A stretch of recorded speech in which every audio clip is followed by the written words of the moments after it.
Today, I signed an executive order to launch the first ever self-deportation program where illegals can book a free flight to any foreign country. As long as it's not here, you can go anywhere you want. We got some breaking news here. Welcome back to Moose and Loose. My name's David. A source has come out and said that Mark Carney told Donald Trump in the first phone call that he would be campaigning against Trump, anti-Trump rhetoric. And this was all just for show. And this just falls right into place with what I put out on my chart. Donald Trump and Mark Carney working together. With that, we've got the auto sector in Canada. Rumblings of, could it shut down? Would Canada be okay without an auto sector? We've got a whole bunch of stuff. Let's jump into this. Starting off this one here, we've got Mark Carney announcing he'll be doing the same thing as Justin Trudeau, having this gender parity rule for his cabinet, equally balanced male and female. I think it should be whoever's best for the job, but that's what Mark Carney has chosen. Got this one here from Kirk. It says April jobs, US plus 177,000, Canada plus 7,400. And as he states here, this would be negative without all the temporary election workers. Canada's crumbling right now. We've had Tiff Macklin come out from the Bank of Canada, issue warnings, as well as other people from the Bank of Canada. We've seen stuff like this where the only Canadians not posting record high unemployment, boomers. That's right. As we see here, this is the boomer chart. We've got this one from the food professor, G20 debt per capita in US dollars. There's Canada. Every person in Canada's got $60,000 of debt. Thanks, Trudeau.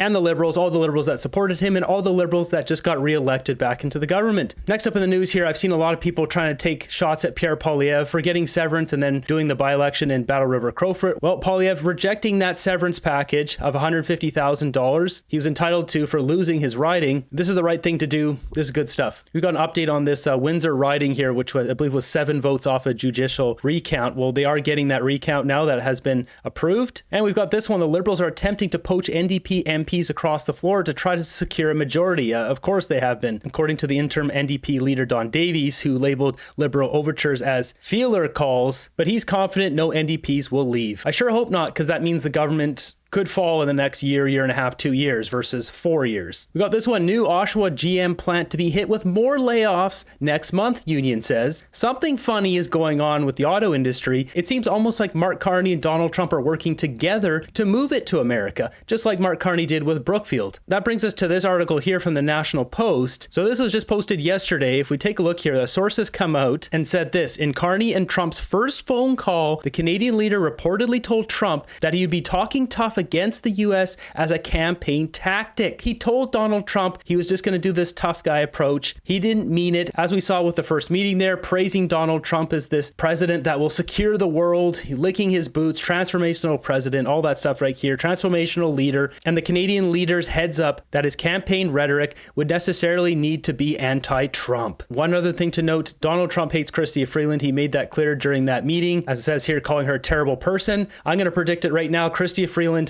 not getting a minister position. So I'm going to be watching this situation very closely going forward. What happens with Mark Carney and Donald Trump? What are they investing in? What deals are happening? If I were to guess right now, I would say that Donald Trump said, you do your net zero thing in Canada, move a bunch of other stuff down to America like the auto industry. They cut out some sort of deal behind the scenes. Then there's all this. Donald Trump would protect Mark Carney with his GFANS investigation with the Judicial Committee. Brookfield shields Trump from the SEC investigation. This is all wrapped up together. There's no way that these guys aren't wrapped up together some way, somehow. Maybe it doesn't go down like this. Maybe there's some other angle to it. I'm sure there's a bunch more we don't know, but something is funny here. Because we've got things like this, Ryan Garrettson posting, wow, this is from 3 days ago. Mark Carney's blind trust investment company, Brookfield, is excited to invest more with the Canadian government. So taking a look at the article here on Yahoo Finance, this is Bruce Flatt, the CEO of Brookfield. Brookfield Asset Management has nearly $120 billion in untapped capital, which Chief Executive Bruce Flatt should help the alternative asset manager navigate the market dislocation and partner with governments and others seeking capital and operational expertise in these turbulent times. He's quoted saying, historically, these periods have provided us with some of the best opportunities to deploy capital given our long-term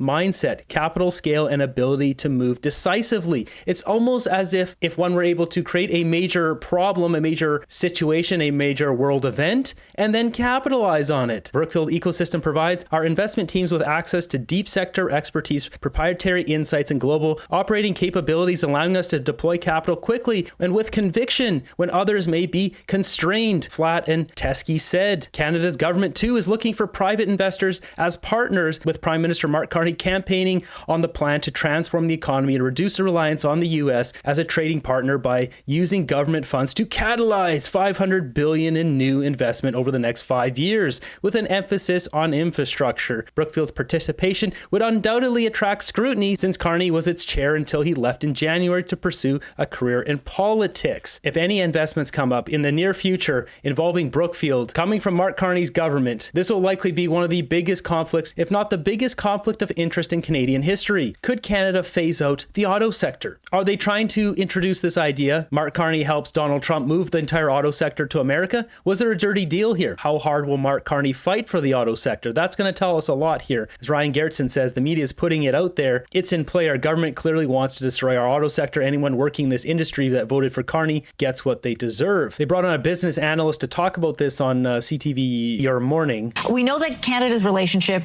with China has been tense. It was wrapped up by those 2024 tariffs on Chinese EVs, steel and aluminum products, and then China retaliated, as we just mentioned.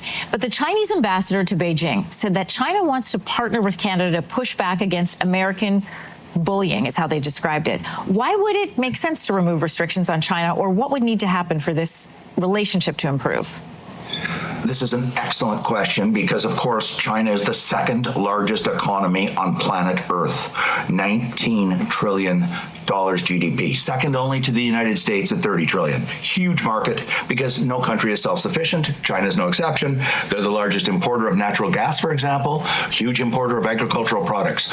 So to your question, we at Canada adopted the 100% tariff to be in sync, if you will, with American policy. President Biden, not Trump, not here to defend Trump at all, but it was Biden who put the 100% tariff on EVs. And there's a reason for that. And I've been teaching in China since 1997, once a year in an MBA program. And I've ridden in many different Chinese EVs because my students pick me up at the hotel to take me to the class each day, and they take turns. And when you look at the IEA data, China has 60% world market share in EVs. Why? Because they're far less expensive and they're a better quality. And the American and the Europeans are not competitive in EVs. So that's why they put this tariff on. However, when you drill down, we are not making small EVs. I mean, the Chinese make a Seagull that's $15,000. And so the idea that it would be a threat to our auto industry is problematic because we produce overwhelmingly huge vehicles, 2-ton SUVs and F-150 trucks and that sort of thing. So, and as a consequence, we've alienated the Chinese and they've slapped significant tariffs on a sector that's very important to Canada, which is natural resources and agriculture. So there's the broad argument. If you think about this for a second, if our auto sector gets pushed down to America and then China floods our market with their EVs, is this not just a win for both Xi Jinping and Donald Trump with Mark Carney facilitating this? We're going to have to see what happens here, but it's like, we know Mark Carney has ambitions in both countries, whether it's moving Brookfield or buying Colonial Pipeline, business dealings with Xi Jinping himself. Let's bring agriculture into this discussion because, we've spoken with canola farmers who say they were frustrated that the federal government put this tariff on EVs, knowing that it would come back on them, and it did. So in order for this relationship to improve on the auto sector, what would canola farmers be calling for? Well, let me just go back to the auto sector for a moment. I mean, President Trump has thus far, from the very beginning until now, has been consistent on one thing. He said the U.S. doesn't need our cars. They don't want Canada to make cars. And so there are very profound, serious questions of whether the car industry, manufacturing industry, will remain in Canada. The industry itself and former Prime Minister Trudeau said, if the 25% tariffs remain in place on the auto industry is finished. It's not sustainable. I agree with that assessment, by the way. We've got to start preparing for the day when we are maybe possibly going to exit auto industry. As horrible as that will be to people in Southern Ontario, Australia did it in the late 90s. It didn't devastate Australia. Australia is now higher average income per capita than we are in Canada. But we've got to start preparing for that day. And we've got to diversify, as we all know, our exports, such as, oh my goodness, agricultural exports to China. So that's one of the reasons, I think, why we've got to start looking at this and saying we've got to start developing alternatives to the United States to reduce our dependency on the United States. And a good place to start would be getting rid of those 100% tariffs on Chinese EVs, which would make them much more affordable to Canadian consumers and enable Canada to achieve its GHG emissions targets. The talks are happening this weekend between China and the U.S. There's astronomical tariffs being placed on each country by each other. What are you watching for this weekend from those talks? I think both sides are going to blink, notwithstanding all the grandstanding and the posturing and the bellicose rhetoric from Mr. Trump, President Trump.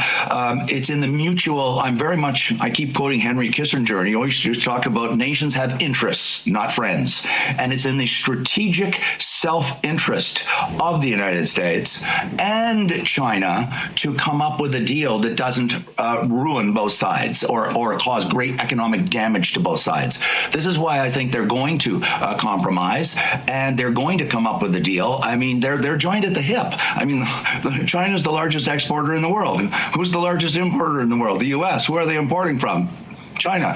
So, American consumers benefit from that, but so does the Chinese economy, enormously benefits. So both sides receive enormous benefits from the relationship with each other. And that's why I think it's inevitable they're going to eventually come to a deal. And I mean sooner, not years in the future. Well, it's hard to know what's going to go on here. There's a lot of moving parts. Time to work with BYD and have them made here in Canada, just like Honda and others. As a Canadian, I can honestly say I will not be buying a vehicle made in the USA. Canada does not need to exit the auto industry. It needs to refocus its supply chains, make for domestic market, and look at exports to other countries outside the USA. I agree, yep. Canada needs to start producing its own cars. We don't need these other countries to help. Toyota, Corolla, Dodge Caravan, etc. are all products that could be Canadian. Let's build our own car. We certainly have the expertise in Canada. This is a mess. Who knows what's going to happen here? The auto sector is important, but it's not essential. We see a country like Australia that's managed to succeed without an auto sector. But we need a plan on what we're going to do instead. Worswick says the phase-out would be triggered by auto manufacturers moving operations stateside, leaving Canada altogether. This could erase about 1% of Canadian employment and wipe out 1% of Canada's GDP. This is what Trump wants. He's been advocating for large tariffs to force U.S. vehicles to be made entirely in America.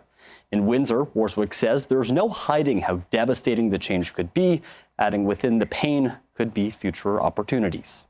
Windsor's probably the most at risk of just saying auto sector's gone, there's nothing we're going to do. I think there's a strong case could be made for the federal government trying to place either military production or some kind of production in the Windsor area, if this should come to pass, if the auto sector is phased out. Important but not essential. That's the message here coming from CTV. I don't think auto workers in Canada is going to appreciate this. Moving ahead here, we've got Asia threatens to sell $2.5 trillion worth of US dollar bonds amidst trade war. So Donald Trump is getting a lot of pushback on a lot of sides here. As I've showed before, we're seeing travel from Canada, air travel to the United States down 13.5%. Canadian air travel to Mexico up 15.6%. Regarding Donald Trump and the tariffs, we've got Brittany posting this one here of Trump's tweet. 80% tariff on China seems right, up to Scott B. So this is dropping that down, as she mentioned here. So the art of the deal was dropping tariffs on China from 145 to 80%, while China called the bluff and made zero concessions. High stakes game here. What's going to happen? One thing that did happen is Donald Trump came out with this.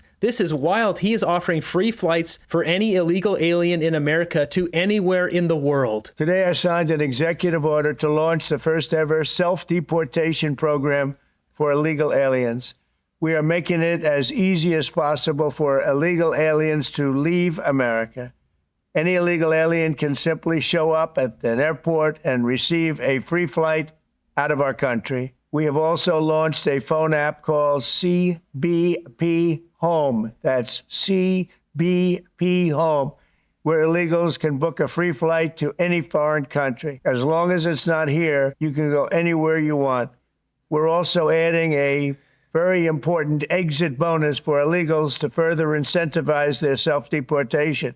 This deportation bonus will save American taxpayers billions and billions of dollars. What Biden did to this country can never be explained, will never, ever be accepted. So what stops someone from Canada going there and then showing up at an airport and saying, oh, I've been living here illegally, and then getting a free flight to Easter Island, somewhere really expensive to fly to, get an exit bonus, and then just go back home to Canada? I'm sure they have some sort of clause or something that protects them against stuff like this. Eventually, when the illegals are gone, it will save us trillions of dollars. However, if illegal aliens choose to remain in America, they're remaining illegally and they will face severe consequences. Illegal aliens who stay in America face punishments including significant jail time, enormous financial penalties, confiscation of all property, garnishment of all wages, imprisonment and incarceration, and sudden deportation in a place and manner solely of our discretion. So to all illegal aliens, book your free flight right now. We want you out of America, but if you're really good, we're going to try and help you get back in. Thank you. Whoa. One of the first comments here, there's a full-scale war between Pakistan and India going on right now. I can't cover that, but that is true. There's a conflict that is breaking out. So I don't know if a lot of people would want to be taking flights home in that kind of situation. Next up, we got a video coming from a woman here from the UK who's thinking of moving to Canada. This video is going viral because of her first impressions of Canada. So I've been considering moving to Canada from the UK, and I decided to come to Canada and stay for some days just to make my judgment. And guys, I have been highly disappointed, okay? Highly disappointed. Guys, I don't understand. Like, is this Canada or is this India or is this Asia in general? Because that's all I'm seeing here. Like, literally, before I see like a Canadian, it's like 1 in 500. What's going on? Like, the transportation system here is wild. Like, I don't even understand it, guys.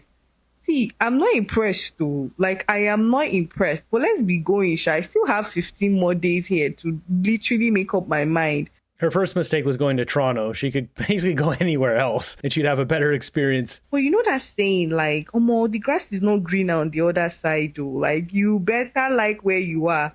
But I've been enjoying the food, Sha. Food here is cheap. They have more restaurants than the UK. But let's see then. Food here is cheap? What? Really? Where? Where's the food cheap? Food is not cheap. I guess it's just cheaper than the UK. The Asian immigrants are not really a bother or a problem. No, they're not. Asian immigrants are great. Most immigrants are great. It's only the ones that come here and bring their problems from their country versus embracing Canada. It's very few nations that do that. Most people come here and really want to be here.